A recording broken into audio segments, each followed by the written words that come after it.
नमस्कार स्टूडेंट। आज wind storm and cyclone chapter से हम topic air expands on heating पढ़ेंगे। हम इसमें एक्टिविटी 8.5 देखते हैं।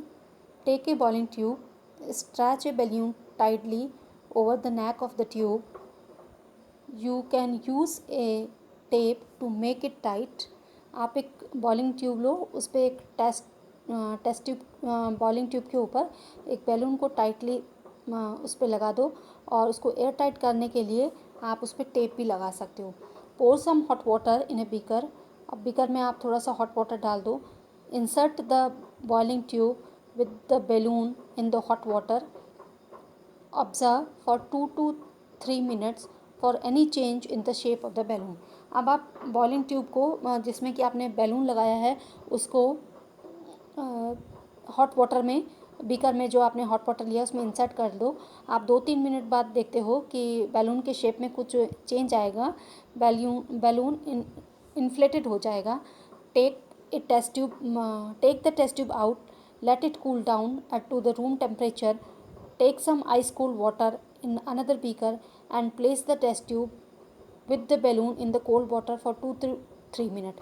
अब आप एक दूसरा बीकर लो और आप उसमें क्या करो, आइस कोल्ड वाटर ले लो और अब आप उस टेस्ट ट्यूब को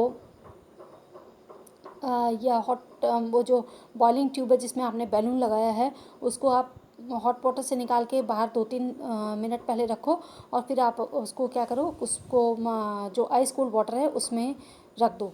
तो आप देखोगे क्या क्या चेंज इन दोनों में, जब हमने इसको रखा तो क्या क्या चेंज आते हैं। Think and try to answer what makes the balloon inflated when the boiling tube is placed in the hot water. तो जब आपने इसको हॉट वाटर में रखा तो बैलून इन्फ्लेट हो जाता है और जब आप इसको ठंडे पानी में रखते हो या आइस कोल्ड वाटर में रखते हो तो बैलून दोबारा से डिफ्लेटेड हो जाता है। Why is same balloon deflated when the tube is kept in the cold water? Can we infer from the first observation that air expand on heating?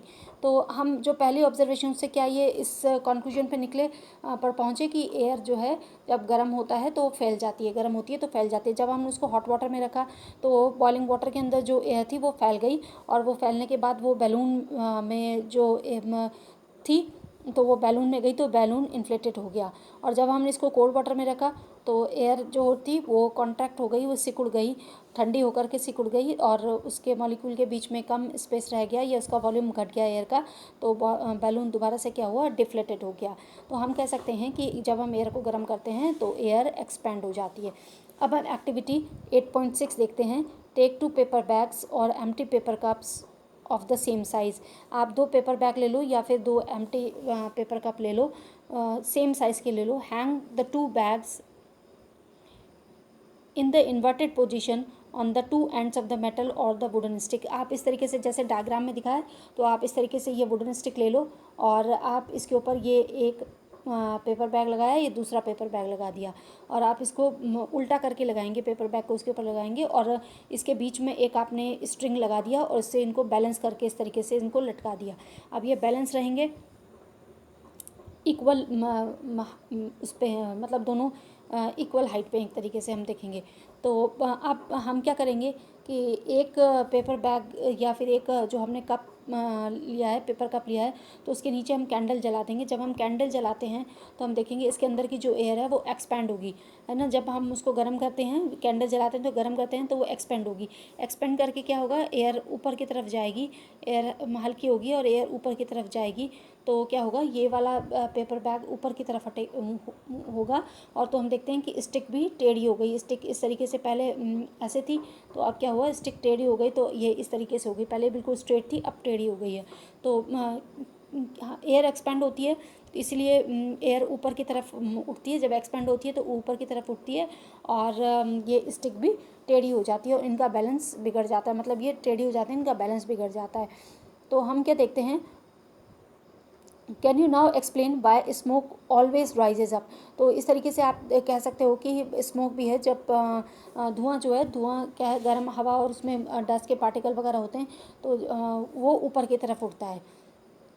Also it is important to remember that on heating the air expands and occupies more space.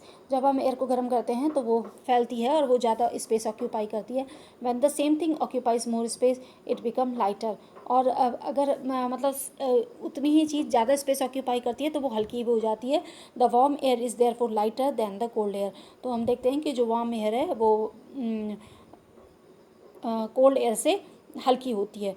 That is the reason that the smoke goes up. यही कारण है कि smoke जो है वो ऊपर की तरफ जाता है। In nature there are several situations where warm air rises at a place the air pressure at that place is lowered.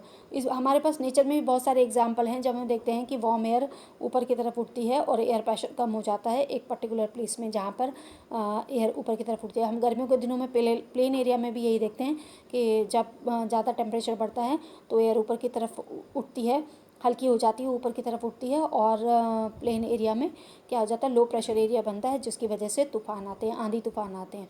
The cold air from the surrounding areas rushes in to fill its place. This set up convection in air as you learnt in chapter 4। तो ये इसकी वजह से air में convection होता है, और जैसे कि आपने चैप्टर 4 में भी पढ़ा है, कन्वेक्शन करंट बनती है। तो कोल्ड एयर जो स्पेस फ्री होता है या जहाँ पे कम प्रेशर होता है वहाँ की तरफ मूव करती है। और तुमने देखा होगा कि जो गर्मियों के दिनों में तूफ़ान आते हैं वो भी इसी कारण से आते हैं। तो इस क्लास में इतना ही। अब आगे हम नेक्स्ट टॉपिक पढ़ेंगे।